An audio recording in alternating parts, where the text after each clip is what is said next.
Assalamualaikum warahmatullahi wabarakatuh. Perkenalkan, nama saya Ek Hendrawan. Saya akan memaparkan materi mengenai manajemen sarana dan prasarana. Baik, kita langsung saja. Yang pertama, pendahuluan. Proses pendidikan dilaksanakan untuk mencapai suatu tujuan pendidikan. Agar tujuan pendidikan tersebut dapat dicapai, maka perlu diperhatikan segala sesuatu yang mendukung keberhasilan tujuan pendidikan itu.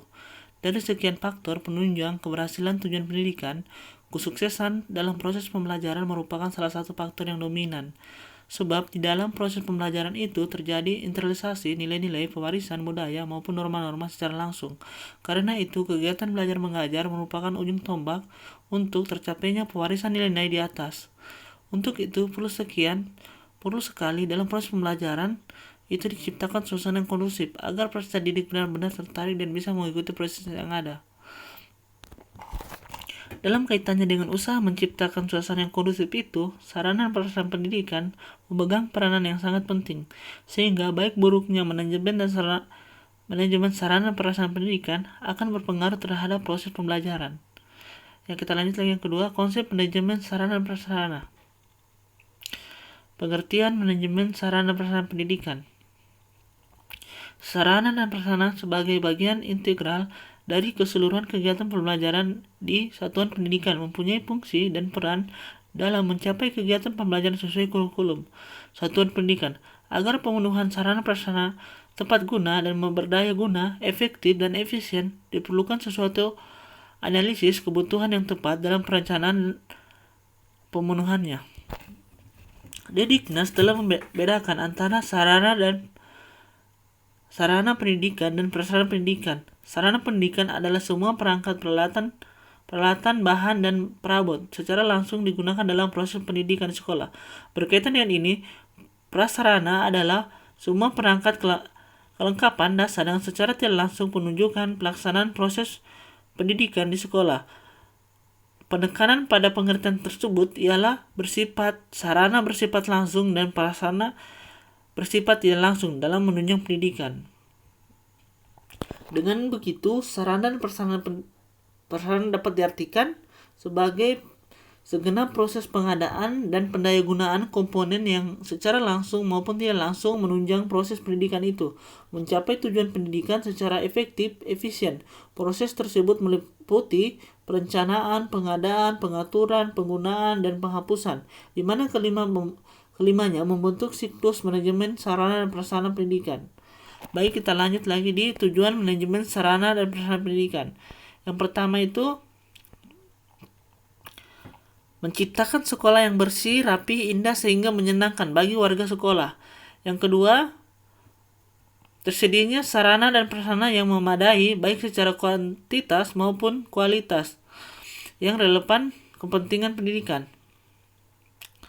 Yang ketiga, untuk mengupayakan pengadaan sarana prasarana pendidikan melalui sistem perencanaan dan pengadaan secara hati-hati dan seksama, sehingga sekolah atau madrasah memiliki sarana dan prasarana pendidikan yang baik sesuai dengan kebutuhan dana yang efisien.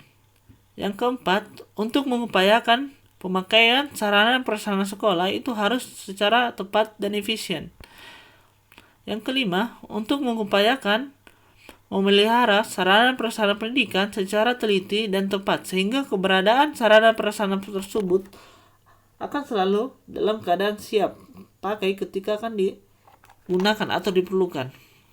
Jadi tujuan dari manajemen sarana dan prasarana pendidikan itu agar dapat diberikan kontribusi yang optimal dan profesional yang berkaitan dengan sarana prasarana terhadap proses pendidikan dalam mencapai tujuan pendidikan.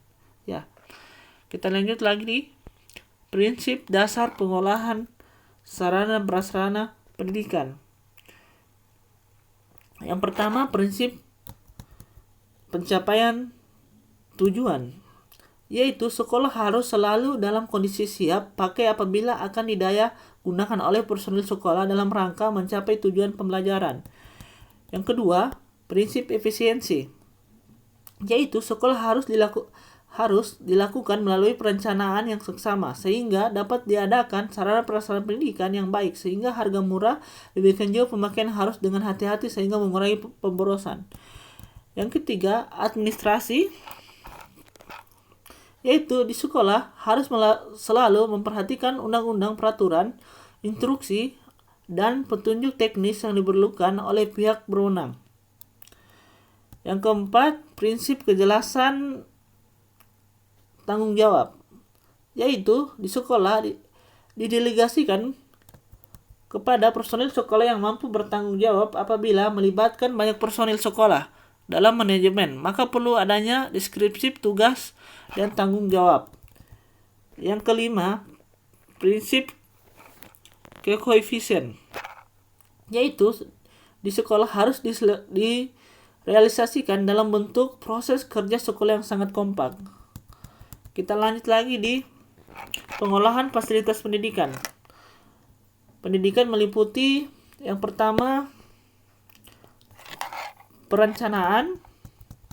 Dalam proses perencanaan ini harus dilakukan dengan cermat, teliti, baik berkaitan dengan karakteristik sarana dan prasarana yang dibutuhkan, jumlah jenisnya dan kendalanya beserta harganya. Yang kedua, pengadaan. Pengadaan sarana prasarana pendidikan ini terbagi menjadi 3. Yang pertama itu pengadaan tanah, pengadaan gedung, bangunan, pengadaan perlengkapan dan perabotan. Yang ketiga, inventarisasi, yaitu semua sarana prasarana sekolah hendaknya diinventarisasi dengan format umum yang telah ditetapkan, yaitu jumlah barang, jenis barang, kualitas barang, tahun pembuatan, merek barang, ukuran barang, dan harga. Pencatatan inventaris di buku inventaris. Yang keempat, pemeliharaan. Pemeliharaan atau merupakan suatu kegiatan yang dilakukan pihak pemakai secara kontinu untuk mengusahakan agar sarana prasarana pendidikan yang ada tetap keadaan baik, tidak cepat rusak, dan siap untuk dipergunakan. Menurut waktunya, kegiatan pemeliharaan terhadap penggunaan perlengkapan serta perabot sekolah dapat dibedakan menjadi pemeliharaan yang dilakukan setiap hari, pemeliharaan yang dilakukan secara berkala. Kita lanjut yang kelima, penghapusan. Barang yang sudah ada di sekolah tidak akan selamanya bisa digunakan dan dimanfaatkan untuk kepentingan pendidikan. Hal ini karena mungkin rusak atau sudah tidak sesuai dengan kebutuhan sekolah. Biaya pemeliharaan yang tinggi, maka barang-barang tersebut harus segera dihapus. Artinya penghapusan barang-barang tersebut harus ada barang-barang inventaris dan daftar inventaris sesuai dengan ketentuan yang berlaku. Dengan adanya penghapusan, maka barang tersebut dibebaskan dari biaya perbaikan pemeliharaan dan meringankan beban kerja inventaris dan membebaskan tanggung jawab sekolah terhadap barang tersebut. Baik, kita masuk di kesimpulan. Manajemen sarana prasarana pendidikan dapat didefinisikan sebagai proses kerja sama pendaya gunaan semua sarana dan prasarana pendidikan secara efektif, efisien. Prasarana yang ada di sekolah perlu digunakan, dikelola untuk kepentingan proses pembelajaran di sekolah. Tujuan manajemen sarana dan prasarana mengupayakan pengadaan sarana dan prasarana sekolah yang melalui sistem perencanaan dan pengadaan yang hati-hati dan seksama, sehingga sekolah memiliki sarana dan prasarana yang baik sesuai dengan kebutuhan sekolah dan dengan dana yang efisien.